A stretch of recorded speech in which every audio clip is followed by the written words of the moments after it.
Life unbox team എത്തിയിരിക്കുന്നത് കുതിരാൻ ശ്രീധർമ്മശാസ്ത്ര ക്ഷേത്രത്തിൻ്റെ തൊട്ടടുത്താണ്. അപ്പോൾ നമ്മൾ ഇനി പ്രവേശിക്കാൻ പോകുന്നത് തൃശ്ശൂർ പാലക്കാട് ഭാഗങ്ങളിൽ നിന്നും മധ്യമായി നിൽക്കുന്ന, മുമ്പ് ഇതേ വാഹനങ്ങളും എല്ലാം തൃശ്ശൂരിലേക്കും പാലക്കാട്ടിലേക്കും പോകുന്ന ഒരു, കൃത്യമായി പറഞ്ഞു കഴിഞ്ഞാൽ നേർപകുതി അല്ലെങ്കിൽ ഈക്വൽ ഡിസ്റ്റൻസിലാണ് ഈ അമ്പലം നിൽക്കുന്നത്. പ്രകൃതിയുടെയും മലകളുടെയും ഇടയിലായിട്ടുള്ള കുതിരാൻ ക്ഷേത്രത്തിന്റെ മുൻവശത്താണ്. ഇപ്പോൾ ഈ ക്ഷേത്രത്തിന്റെ പ്രസക്തി വളരെ കുറഞ്ഞിട്ടുണ്ട്. പഴയ കാലങ്ങളിൽ ഇതിലൂടെ അയ്യപ്പ ഭക്തന്മാർ കാൽനടയായി വന്ന് ഇവിടെ വിശ്രമിച്ച് അയ്യപ്പന്റെ ദർശനവും ദർശിച്ച് അങ്ങനെയാണ് ശബരിമലയിലേക്ക് പോകാറ് പതിവ്. ഇപ്പോൾ അടുത്തുകൂടി നാഷണൽ ഹൈവേ വന്നതോടുകൂടി ഈ ക്ഷേത്രത്തിന്റെ പ്രസക്തി കുറയുകയും ഈ വഴിയുള്ള ഗതാഗതം പൂർണ്ണമായും തടസ്സപ്പെടുകയും ചെയ്തതിനാൽ ഈ ക്ഷേത്രത്തിന്റെ പ്രാധാന്യം കുറയുകയും ഈ ക്ഷേത്രത്തിന് ലഭിക്കുന്ന വരുമാന സ്രോതസ് വളരെയധികം കുറവായി തീരുകയും ചെയ്തിട്ടുണ്ട്. കുതിരാൻ എന്ന പേര് എങ്ങനെ വന്നു എന്നുള്ളത് പലരും പല അഭിപ്രായങ്ങളും ഉണ്ടെങ്കിലും കൂടുതലായി ആളുകൾ പറയുന്നത് പണ്ട് ഇത് കുതിരയിലായിരുന്നു പണ്ട് രാജാക്കന്മാർ ഇതേ വരുന്നത്. അപ്പൊ ഈ വളവെന്ന് പറഞ്ഞാൽ കുതിരകൾക്ക് പോലും വളരെ ബുദ്ധിമുട്ടായി കുത്തനെയുള്ള വളവുകളായിരുന്നു. അപ്പൊ അതെങ്ങനെയാണ് ഈ അമ്പലത്തിന്റെ പേര് കുതിരാൻ അയ്യപ്പ ക്ഷേത്രം ആയി മാറിയത്. ആദ്യം കാണുന്നത് ഒരു കുതിരാൻ മല ശ്രീ ധർമ്മശാസ്ത്ര ടെമ്പിൾ എന്ന് പറയുന്ന ഒരു വലിയൊരു ബോർഡാണ് ഉള്ളത്. പക്ഷെ പണ്ടൊക്കെ നമ്മൾ ഇതേ വരുമ്പോൾ നമ്മൾ കാണുന്നത് എന്ന് പറയുന്നത് പല ആളുകളും ബസ്സിലായാലും ലോറിയിലായാലും എല്ലാവരും പൈസ ഇടുന്ന ഒരു സ്പേസ് ആണ് ഇവിടെ മുതൽ വരെ. അതിൻ്റെ ഇടയിൽ നമ്മുടെ നാഷണൽ ഹൈവേയുടെ പ്രവർത്തനം വന്നപ്പോൾ ഇതിന്റെ പ്രാധാന്യം അങ്ങനെ കുറഞ്ഞു. ഇതിൽ കൂടി ഒരു റോഡ് നമ്മളെ ഹൈവേക്ക് കണക്ട് ചെയ്യുന്ന റോഡാണ്. അയ്യപ്പ ഭക്തന്മാർക്കും മറ്റുള്ളവർക്കും പോകാൻ പറ്റും. സൗകര്യമായും അമ്പലം ഒന്നും പറ്റാത്തത് കൊണ്ടാണ് അവര് ഈ അമ്പലത്തെ ഇങ്ങനെ വെച്ചുകൊണ്ട് റോഡ് അപ്പുറത്തേക്ക് കണക്ട് ചെയ്യണമെങ്കിൽ ഈ അമ്പലത്തിന്റെ പ്രസക്തി ഒന്നും കൂടി പിന്നെ എല്ലാത്തിന്റെയും ഗവൺമെന്റിന്റെ ഒക്കെ ഒരു കണക്ക് പ്രകാരം അങ്ങനെ ചെയ്യാൻ പറ്റാത്തത് കൊണ്ടാവാം ഇത് വിട്ടത്. അപ്പോ നമ്മൾ ഭഗവാനെ കാണാൻ പോവാണ് വിജയേട്ടാ. സ്വാമിയെ ശരണമയ്യപ്പ.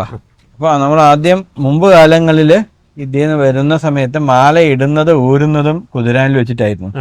ആളുകൾ ഇവിടെ വന്നിട്ട് ശബരിമല തിരിച്ചു പോകുമ്പോ മാല ഇടുന്ന സ്ഥലമാണ്. നട അടയ്ക്കുന്ന സമയത്ത് അടച്ചു കഴിഞ്ഞാൽ നമുക്ക് ഉള്ളിലേക്ക് കയറാൻ കഴിയില്ല. ആ സമയത്ത് ഇവിടെ നമ്മൾ പുലിപ്പുറത്തിരിക്കുന്ന അയ്യപ്പന്റെ മുമ്പിൽ വെച്ചിട്ട് മാലൂരി ഇവിടെ വെക്കുന്ന സ്ഥലമാണ് ഇത്. ശ്രീ മഹാ അയ്യപ്പൻ മണികണ്ഠൻ കുതിരപ്പുറത്ത് വാളും ഇതുമായിട്ട് പോകുന്ന ഒരു ചിത്രമാണ്. ചേട്ടാ ഇതെന്താ? ഇത് പരമശിവനാണ്. ഓം നമഃശിവായ. കൈലാസനാഥൻ പരമശിവൻ. ഈ മൂന്നുമാണ് അച്ഛനും അമ്മയും മകനുമാണ്, അപ്പുറത്ത് സഹോദരൻ. അങ്ങനെ ആയിരിക്കാം അതിന്റെ ഒരു കൺസെപ്റ്റ്. ഇത് കെട്ടിയിട്ട് അധികമായിട്ടില്ല. ഇതിപ്പോ കെട്ടിയിട്ട് 10-20 വർഷം ഇപ്പൊ ഇത് അത്ര കാണാൻ സാധ്യതയുള്ളൂ. ഇത് തഞ്ചാവൂര് അങ്ങനെ തമിഴ്നാട്ടിലെ മധുര മീനാക്ഷി ക്ഷേത്രം അങ്ങനെ ആ ഒരു മോഡലിലാണ് നിർമ്മിച്ചിരിക്കുന്നത്. ഈ സൈഡിലും 2-3 ഗണപതി ഉണ്ട്. 18 പടികളാണ് ഭഗവാനെ കാണാൻ പറ്റും. ആ ഒരു കൺസെപ്റ്റിൽ തന്നെയാണ് ഇതും ഇവിടെ നിർമ്മിച്ചിരിക്കുന്നത്.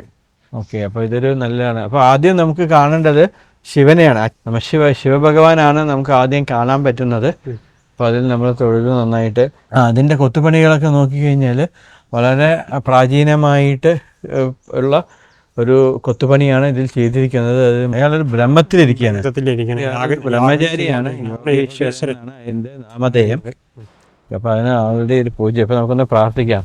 പഴയ കാലത്ത് എപ്പോഴും വാഹനങ്ങൾ ഉണ്ടാവും, ഇപ്പൊ വാഹനങ്ങളില്ല. പാനകൾക്കും മറ്റുള്ള കാലങ്ങളിലെ ഞാൻ ഇതിൽ സഞ്ചരിക്കുമ്പോഴേ എല്ലാ ദിവസവും അന്നദാനം ഉണ്ടായിരുന്നു. ഇപ്പോഴും ഉണ്ട്.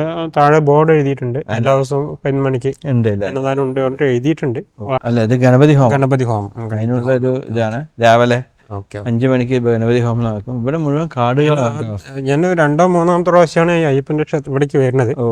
പക്ഷെ നമ്മള് വന്ന് ഫ്രണ്ടിൽ തൊഴുത് അങ്ങനെ അതേ വഴി അങ്ങനെ ഇറങ്ങിപ്പോയെന്നല്ലാണ്ട്. അത് ഇവിടെ നാഗങ്ങളുടെ ഒരു പ്രതിഷ്ഠയുണ്ട്. ഈ നാഗങ്ങളാണ് ഈ അമ്പലത്തിന്റെ ഒരു ഇത്. നാഗങ്ങൾ ഏറ്റവും പ്രധാനപ്പെട്ടതാണ് എല്ലാ അമ്പലത്തും. നാഗത്തിന്റെ ഒരു ഭാഗമാണ്. പിന്നെ ഇവിടെ ഈ ഭാഗത്തേക്ക് വരികയെന്ന് വെച്ചാൽ വീണ്ടും നമ്മൾ പഴയ എൻട്രൻസിലേക്ക് എത്തി. പണ്ട് ഇവിടെ നിന്ന് എത്ര തിരക്കായിരുന്നു അറിയോ ഒരു കാലം വരെ. ഇപ്പൊ അധികം ആളുകളൊന്നും ഇല്ലാതെ ഇതായിട്ടിരിക്കുകയാണ്. പിന്നെ നമുക്ക് സഞ്ചാരയോഗ്യമായി തൃശ്ശൂർക്കും പാലക്കാട്ടേക്കും ഈ വഴിയോടുകൂടി മാത്രമേ പോകാൻ പറ്റുന്നത് കൊണ്ടാണ് ഒരു അമ്പലം വരികയും അങ്ങനെയൊക്കെയാണ് ഇതിന് ചരിത്രം ഉണ്ടായത്.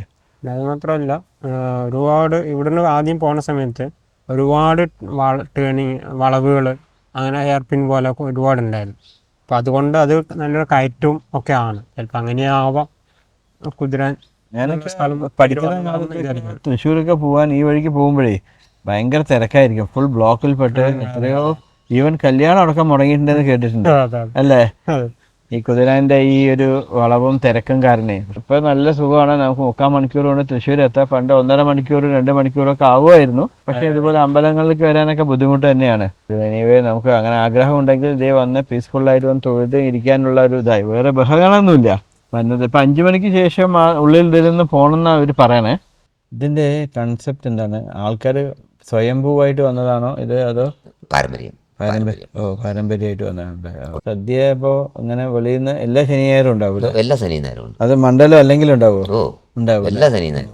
അത് ഒരു വർഷത്തിലെ മൊത്തം ശനിയായറുകളിലും ഉണ്ടാവും, ചിലപ്പോൾ സ്പെഷ്യലൊക്കെ ഉണ്ടാവും. അതെ അല്ലേ? അപ്പോൾ നമ്മൾ മുകളിൽ കാണുന്ന പോലെ വാനരന്മാർക്ക് അമ്പലത്തിൻ്റെ പ്രസാദമായിട്ട് വരുന്നതെല്ലാം വാനരന്മാർക്ക് കൊടുത്തുകൊണ്ട് അതാണ് അവരുടെ ഭക്ഷണം.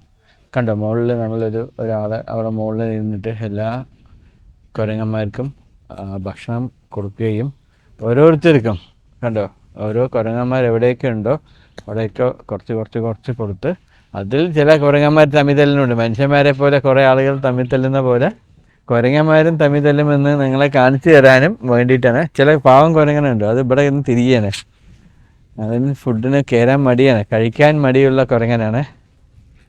കുറേ കുരങ്ങക്കുട്ടികൾ നോക്ക്, ആ കുരങ്ങ എന്ത് ഗ്രിപ്പിലാണ് ഭഗവാൻ കണ്ട് നിർമ്മിച്ചല്ലേ, അവരെത്ര സ്റ്റെപ്പിലാണ് കയറി പോണ നോക്കൂ. ആ ഒരു മുകളിൽ നിന്നേ ചാടിപ്പോണ്ട്, അവർ വളരെ ചെറിയ ചില്ലുകളുടെ ഇടയിലൂടെയാണ് ചാടിപ്പോകുന്നത്. ഇന്നത്തെ വീഡിയോ നമ്മൾ ഇന്ന് ഇവിടെ വെച്ച് അവസാനിച്ചിരിക്കുന്നു. ഇനി എല്ലാം നിങ്ങളുടെ കയ്യിലാണ്. ഇനി നിങ്ങൾ സബ്സ്ക്രൈബ് ചെയ്യുക, അതുപോലെ തന്നെ കാണാത്തവർ നമ്മുടെ പഴയ വീഡിയോകൾ കാണുക, ഞങ്ങളെ പ്രോത്സാഹിപ്പിക്കുക. വീണ്ടും കാണാം. ഞങ്ങൾ എപ്പോഴും കുറേ ആളുകൾ പുതിയത് വരുന്നുണ്ട്, എല്ലാവരും ഉൾക്കൊള്ളിച്ചുകൊണ്ട് ഞങ്ങൾ ചെയ്യാൻ ശ്രമിക്കുന്നുണ്ട്. സബ്സ്ക്രൈബ് ചെയ്യുക, എന്നും നമ്മുടെ കൂടെ ഉണ്ടാവണം എന്ന് മാത്രം അഭ്യർത്ഥിച്ച് നമ്മൾ ഈ വീഡിയോ ഇന്നത്തേക്ക് അവസാനിക്കുന്നു.